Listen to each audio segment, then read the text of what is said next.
আল্লাহ তাআলা বলেন, ইন্নাল্লাযীনা আমানু ওয়া আমিলুস সালিহাত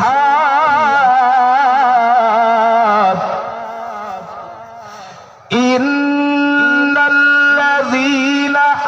আমানু ওয়া আমিলুস সালিহাতি কানাত লাহুম জান্নাতুল ফিরদাউসি নুজুলা। আল্লাহু আকবার। আল্লাহ তাআলা বলেন, নিশ্চয় যারা ঈমান এনেছে এবং নেক আমল করেছে, আমি আল্লাহ তাআলা তাদের আপ্যায়ের জন্য জান্নাতুল ফেরদাউস রাখছি। সুবহানাল্লাহ। আল্লাহ তাআলা, ও দুনিয়ার বাবা, ও যুবক ভাই, আল্লাহ বলেন, ও দুনিয়ার মানুষ, তোমরা যদি ঈমান আনো এবং নেক আমল করো রে, আমি আল্লাহ তাআলা তোমাদের জন্য জান্নাতুল ফেরদাউস রাখছি। যে জান্নাত থেকে তোমরা বের হবে না, কি হবে না? আওয়াজ দিয়ে বলেন।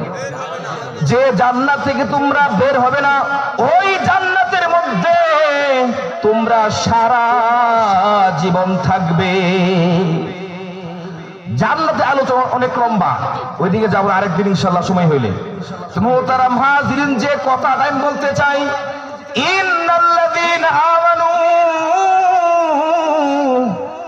আল্লাহ তাআলা বলেন যারা ঈমান এনেছে, ওয়া আমিলুস সলিহাত, এবং নেক আমল করেছে, ইল্লাল্লাযীনা আমানু, যারা ঈমান এনেছে। ঈমানের দাম আছে না নাই? আওয়াজ দিয়া বলেন, দাম আছে না নাই? হাদিসের মধ্যে আছে, যার ঈমান নাই তার আল্লাহর কাছে কোনো দাম নাই। ঠিক কিনা বলেন? হাদিসের মধ্যে আছে, যারা পরিপূর্ণ ইমানদার, খাঁটি ইমানদার, আমলে কামেল, ইমানে কামেল, অর্থাৎ পরিপূর্ণ ইমানদার, পরিপূর্ণ আমলদার, ওই বান্দাগুলোকে আল্লাহ তাআলা বিনা হিসাবে জান্নাতের মালিক বানায়া দিবে। সুবহানাল্লাহ। যাদের ঈমান পরিপূর্ণ, আমল পরিপূর্ণ, যাদের কোনো গুনাহ নাই, তাদেরকে আল্লাহ তাআলা বিনা হিসাবে জান্নাত দিবে। সুবহানাল্লাহ। আর যারা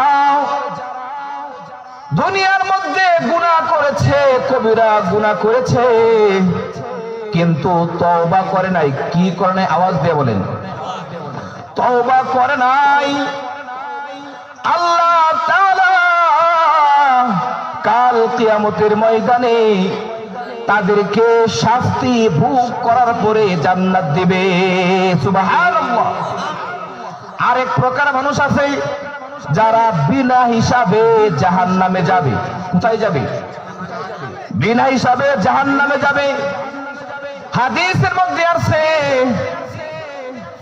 নবীজি বলেন, আল্লাহ তাআলা সর্বশেষ যাকে জান্নাত দিবে, একবারে সবার শেষে যাকে আল্লাহ তাআলা জান্নাত দিবে, তার জান্নাতটা এইরকম হবে, সে জান্নাতে এইরকম ঢুকবে। হাদিসের মধ্যে আছে যে ওই ব্যক্তি গুনাহগার, তার সামান্য একটু ঈমান আছে, বুঝেন নাই? ঈমান আছে, ঈমান, কিন্তু সে গুনাহগার, গুনাহ করছে। গুনার কারণে জাহান্নামে পড়তে পড়তে এক সময় সে জাহান্নাম থেকে বের হওয়ার জন্য হামাগুড়ি দিয়া সামনে সে অগ্রসর হইবে। কথা বুঝেন না আমার? জাহান্নাম থেকে বের হওয়ার জন্য হামাগুড়ি দিয়ে অগ্রসর হইবে। এক কাপ সামনে দিবে, আরেক কাপ পিছনে, আবার পড়ে যায়। বুঝেন নাই? এমন করে করে একদিন সে জাহান্নাম থেকে বের হয়ে আসবে। হুজুর বলতেছে যে আমি তোমাকে মাফ করতে পারি, একটা শর্ত আছে। কয়টা শর্ত? আওয়াজ দিয়ে বলেন। একটা শর্ত আছে। কি শর্ত?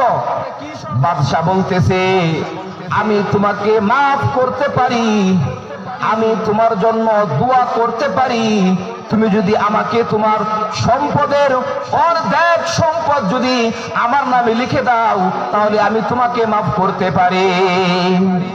কি বুঝেন?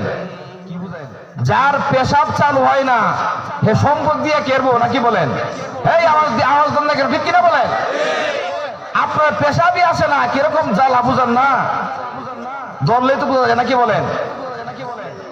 মাদ্রাসা বলতেছে, হুজুর আমি আপনাকে আমার অর্ধেক সম্পত্তি দিয়া দিলাম, এরপরেও আপনি আমাকে মাফ করে দেন, আমাকে আমার জন্য দোয়া করেন।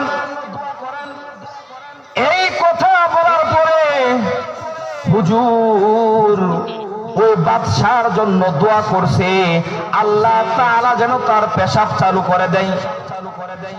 এইবার হুজুর দোয়া করছে, বাদশা বাড়িতে চলে গেছে। এইবার যে বাদশার যে পেশাব চালু হয়েছে তো হয়েছে, আর বন্ধ হয় না। মুসিবতে পড়ছে না? মুসিবতে পড়ছে না? আগে তো বন্ধ ছিল, পেশাবই আসতো না, এখন যে পেশাব চালু হয়েছে আর তো বন্ধ হয় না। আরেক মুসিবতে পড়ছে কিনা? আবার আসছে, হুজুর আপনার দোয়া তো কবুল হয়েছে, দোয়ার বরকতে আমার পেশাব চালু হয়েছে, তো চালু হয়েছে তো হয়েছে, আর তো বন্ধ হয় না। এইবার হুজুর বলতেছে আমি আরেকবার তোমার জন্য দোয়া করতে পারি, আমি তোমাকে মাফ করতে পারি, তুমি যদি আমাকে তোমার বাকি অর্ধেক সম্পত্তি আমার নামে লিখে দাও তাহলে আমি তোমার জন্য দোয়া করতে পারি। বুঝেন নাই কথা? পেশাব চালু থাকলে সম্পত্তি কি দরকার আছে? আমার কিছু সম্পত্তির মধ্যে সুখ আছে, শান্তি আছে। আপনি দোয়া করেন, আমি আপনার জন্য আমার বাকি অর্ধেক সম্পত্তি লিখে দিলাম। বুঝেন নাই কথা? এইবার হুজুর দোয়া করছে, হুজুর দোয়া করার পরে ওই বাদশার পেশাব নরমালে চলে আসছে। এইবার হুজুর বলতেছে, হুজুর বাদশাকে ডাক দিয়া বলতেছে, ও বাদশা আমি আসলে কিন্তু তোমার কাছে সম্পদ চাই নাই, আমি তোমার কাছে সম্পদ চাই নাই, আমি কোনো মাল চাই নাই, আমি তোমাকে বুঝাইতে চাইছি যে তোমার সম্পদ তোমার পেশাবের সমতুল্য না। ঠিক কিনা বলে? ও দুনিয়ার মানুষ, দুনিয়ার সম্পদ আমাদের পেশাবের সমতুল্য না। আল্লাহ তাআলা বলেন, ও দুনিয়ার মানুষ, দুনিয়ার সম্পদ তোমাদের কোনো কাজে আসবে না কাল কিয়ামতের ময়দানে। কাল কিয়ামতের ময়দানে কেউ কাউকে পরিচয় দিবে না, সন্তান বাপ মার পরিচয় দিবে না, বাপ মা সন্তানের পরিচয় দিবে না, ভাই ভাইকে চিনবে না, কেউ কাউকে চিনবে না, সবাই সবাইকে দেখে পলায়ন করবে। ঠিক কিনা বলেন? আজকে যাদের জন্য দুনিয়ার মধ্যে এত কষ্ট করতেছেন, এত পেরেশানি করতেছেন রে বাবা, কাল কিয়ামতের ময়দানে আপনাকে সবাই পর করে দিবে। আরে দুনিয়ার মধ্যেই তো কেউ কারো আপন না, নাকি বলেন? দুনিয়ার মধ্যেই তো ভাই ভাইকে চিনে না। সন্তান, এমন ঘটনা আছে যে পত্রিকার মধ্যে দেখা যায়, মোবাইল খুললে দেখা যায় যে সন্তানের হাতে বাবা খুন আছে না নাই? বাবার হাতে সন্তান খুন হইতেছে, কেউ কারো আপন না। এরপরে পরকালে কেমন করে আপন হবে?